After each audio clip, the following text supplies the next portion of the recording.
Hello friends, आप सभी का वेलकम है हमारे यूट्यूब चैनल में।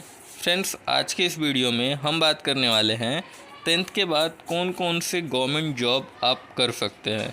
ए टू जेड पूरी जानकारी हम इस वीडियो में देखने वाले हैं कि जो जॉब आप गवर्नमेंट का करने वाले हैं उसके लिए आपको कौन से एग्ज़ाम देना होता है और उस गवर्नमेंट जॉब में आपको कितनी तक मंथली सैलरी मिल जाती है, उस गवर्नमेंट जॉब के लिए आपका एज लिमिट क्या होना चाहिए और उसका सिलेक्शन प्रोसेस क्या होगा, ये सारा कुछ हम इस वीडियो में बात करने वाले हैं।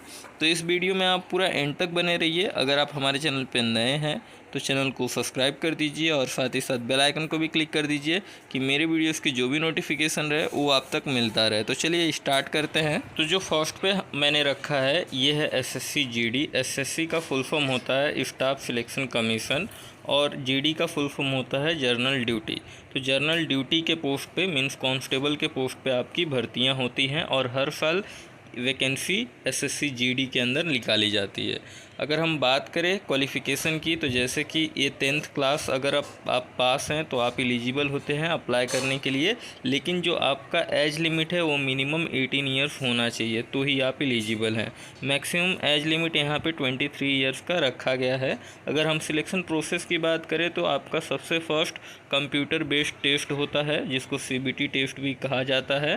देन अगर आप सीबीटी में क्वालिफाई हो जाते हैं तो आपको फिजिकल टेस्ट के लिए कॉल किया जाता है। फिजिकल टेस्ट के बाद आपका डॉक्यूमेंट वेरिफिकेशन और मेडिकल टेस्ट होता है, उसके बाद आप सिलेक्ट होते हैं। यहाँ पे इन हैंड जो सैलरी है पर मंथ आपको 23,000 के आसपास स्टार्टिंग में मिल जाता है और जिस तरीके से आपका एक्सपीरियंस बढ़ता है उसी तरीके से आपका जो सैलरी है वो 69,000 तक बढ़ता रहता है। जो सेकेंड नंबर पे है ये BRO मल्टी स्किल्ड वर्कर का है। मल्टी स्किल्ड वर्कर के ऊपर हर साल BRO के अंदर बॉर्डर रोड ऑर्गेनाइजेशन के अंदर वैकेंसी निकाली जाती है। यहाँ पे भी आपका जो क्वालिफ़िकेशन है वो 10th क्लास पास मांगा जाता है और एज लिमिट जो है वो 18 ईयर्स मिनिमम होता है और मैक्सिमम आपका 25 ईयर्स तक होता है।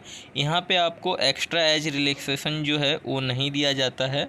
और हम सिलेक्शन प्रोसेस की बात करें तो यहाँ पे रिटन एग्ज़ाम और स्किल टेस्ट और देन आपका फिजिकल टेस्ट होता है और जो लास्ट में है वो आपका डॉक्यूमेंट वेरिफिकेशन होता है।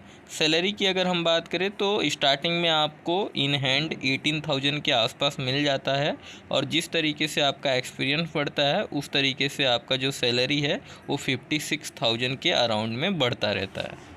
जो थर्ड नंबर पे है आरपीएफ कांस्टेबल। आरपीएफ का जो फुल फॉर्म होता है वो रेलवे प्रोटेक्शन फोर्स होता है और इसकी जो वैकेंसी है वो हर साल निकाली जाती है। क्वालिफ़िकेशन यहाँ पे भी सेम 10th क्लास पास मांगा जाता है। अगर एज लिमिट की हम बात करें तो यहाँ पे 18 ईयर्स से लेके 27 ईयर्स तक का आपको एज लिमिट देखने को मिल सकता है। सिलेक्शन प्रोसेस की अगर हम बात करें तो सीबीटी कंप्यूटर बेस्ड टेस्ट यहाँ पे होता है। अगर इस टेस्ट में आप क्वालिफाई होते हैं तो आपको फिजिकल टेस्ट के लिए कॉल किया जाता है। नेक्स्ट आपका मेडिकल टेस्ट होता है, उसके बाद लास्ट जो प्रोसेस है वो आपका डॉक्यूमेंट वेरिफिकेशन होता है।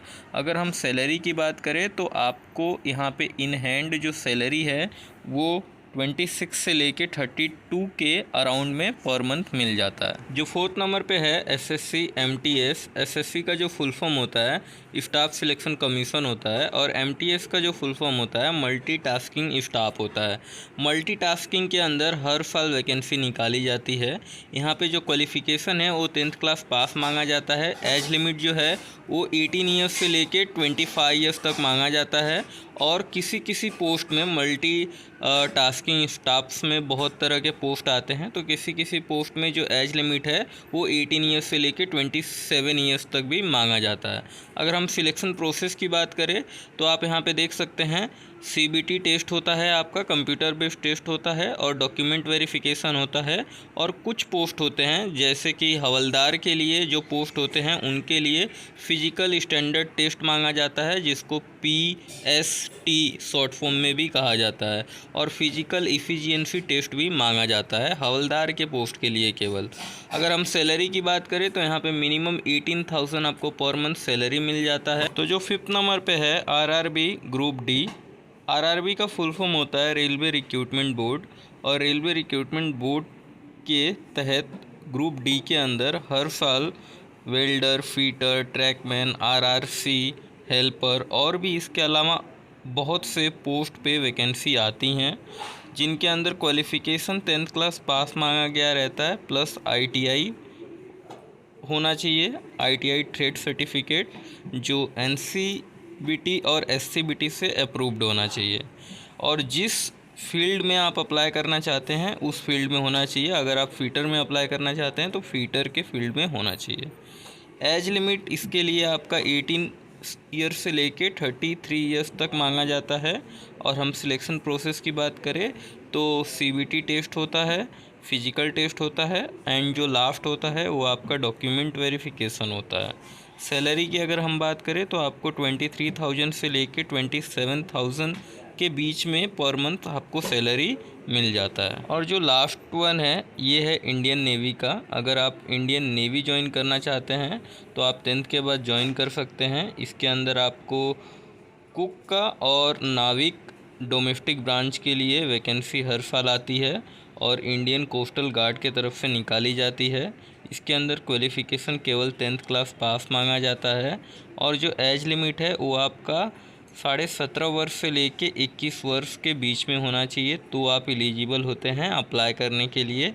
सिलेक्शन प्रोसेस की अगर हम बात करें तो सीबीटी एग्ज़ाम होता है, उसके बेसिस पे आप सिलेक्ट होते हैं। उसके बाद आपका फ़िज़िकल टेस्ट होता है और मेडिकल टेस्ट होता है। सैलरी की बात करें तो 21,700 से लेकर 29,800 के बीच में आपको पर मंथ सैलरी मिल जाता है। तो गाइस, जो मैंने ये 6 गवर्नमेंट एग्ज़ाम्स के बारे में बताए हैं, इनको क्लियर करने के बाद आप गवर्नमेंट जॉब ले सकते हैं।